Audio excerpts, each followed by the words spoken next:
What's up guys, this is James Rowe from VFX Breakdown, and today we're going to go through a small FX breakdown of the rundown of the glitch form intro I did for the YouTube channel. And it's all 2D, some layers have got motion blur on, some actually have 3D layers, but there's actually no 3D elements in there, it's just 3D camera movements that I implemented. And we're going to go through each layer and see what happens. I also did some sound editing here. I quickly explained this before we start. I basically just got elements from a nice pack that I found. That is somewhere. There we go. The Polygonics Intro Essentials Part 1. And we basically just got all these files that I used.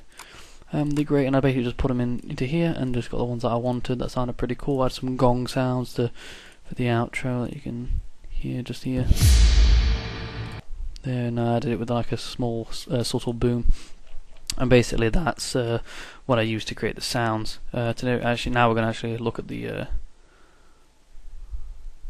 well, we was going to look at it wherever it may be. Over the folders, you need to make sure you have folders correctly named. I don't, so it messes up like this.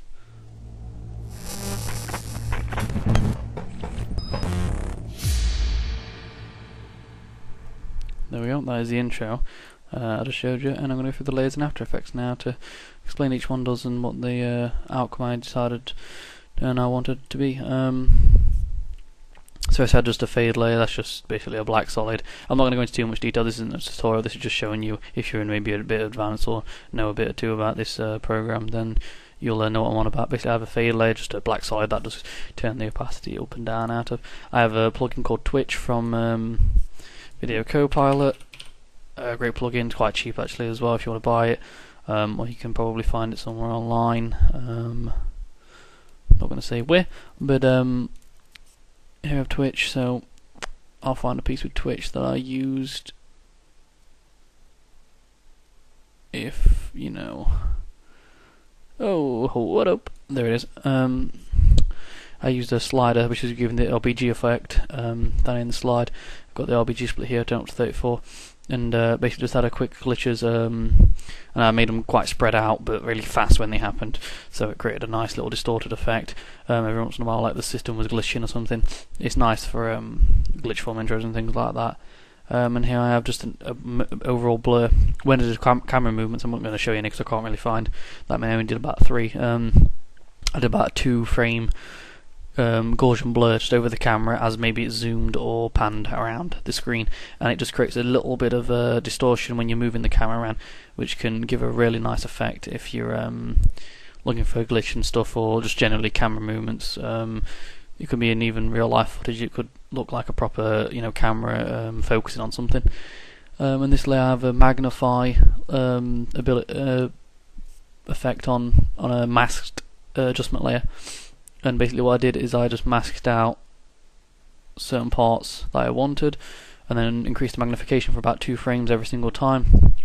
As you can see, it basically brings one side out and not the other side. I mean, I changed the size of it here because we want it to be a bit more random, not all the same shapes constantly.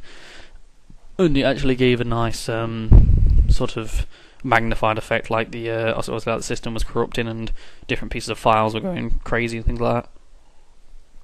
Here we have a gadget. I've got a gadget here and one over, here and stuff. 2 over here actually, and just 2 there. And they only appear for usually a couple of frames, if that.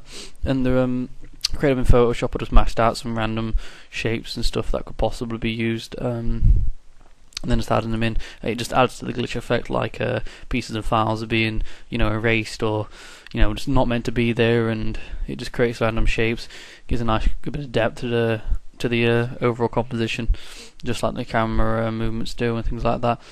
I also have the brackets I created in here. I don't know why I created brackets in here, but because they're actually obviously a function on the keyboard. But yeah, I've got these parentheses that I created, and in the text in between I just used a decoder fade in, decoder fading on that. So as you can see, when it's coming in, it's making some weird ass, different shapes and stuff, different layers and stuff, and then it finally goes to test.png because I couldn't think of a suitable name. But you only see it a while, so it's not really that much of a big deal. But that just created a bit of a depth, seeing as that's a bit further forwards in Z space than that FX breakdown, and it also gives it a bit of animosity behind it and stuff like that. Yeah, so that was what I used on one of the gadgets, and then the rest I'll not talk about. But I had a stroke. I added it in the beginning. If I click on Control Shift H to hide all the effects and stuff that I'm running at the moment, then you'll see the stroke that I created. It just slowly goes across the bottom. It was almost like a loading bar when I started it, but it never really got finished into a loading bar, so it's just a random bar that's there really.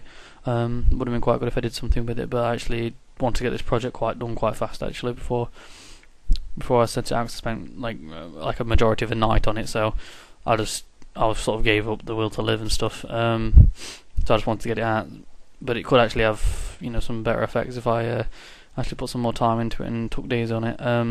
Here I have a camera null, basically a camera that's parented to this null. Basically makes it easier to pan around and do some zoom effects, things such as that with the cameras. I just use it because it's a lot easier to use than actual camera effects and stuff, because you have orientation in there and stuff that you don't really want to be messing with. That can create some good things if you know what you're doing, but this is just simpler. Just use the position off of here, and you can also see where the null is going if you go into other views, such as the the top view and not that view, top view, and things like that on views. And you see all the different effects and stuff on the sides, and I basically use that for that. Then we go down. I've got FX breakdown, basically the main text split up into 3 different pieces. If I just highlight them all here, see the 3 different pieces. I basically got the main text, then cut a piece out, basically duplicated that layer, cut the second piece out, duplicated it again, cut the third piece out, and then there's one part where I use it for something. It is here. There we go. I sort of created a sort of a range time where it bottom will come out, middle will come out, top layer come out, and it sort of created a bit of a cool robot-y sort of glitch feel to the overall animation. It went a bit fast actually. I could have slowed that down and it would have been a lot better, but it still looked quite effective, I believe. Here I had a CC vector blur that basically blurred the entire background that I had. And the background consisted of a split grid, that I called it, and it was created by using a CC Griller and a CC Grid. These are my settings. Stance Alpha was quite a big thing in this because it created the nice crosses, and then just a dots layer, little hello dots. There's probably an easier way to do this, but I just copy and paste the dots for the boredom that that I wanted to do this with. And then basically I just blurred them out with certain blurs. As you can see here, I've got some cross blurs on it and stuff. And that looks quite good, but I blurred it out a bit more so it looked a bit more, used.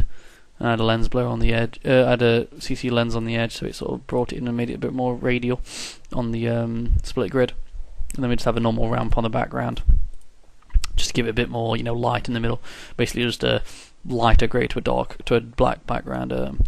Very fast, and that is really what we got. All that put together equals what you saw earlier, and I've just had a Christmas, so I wish you all a Merry Christmas and a Happy New Year.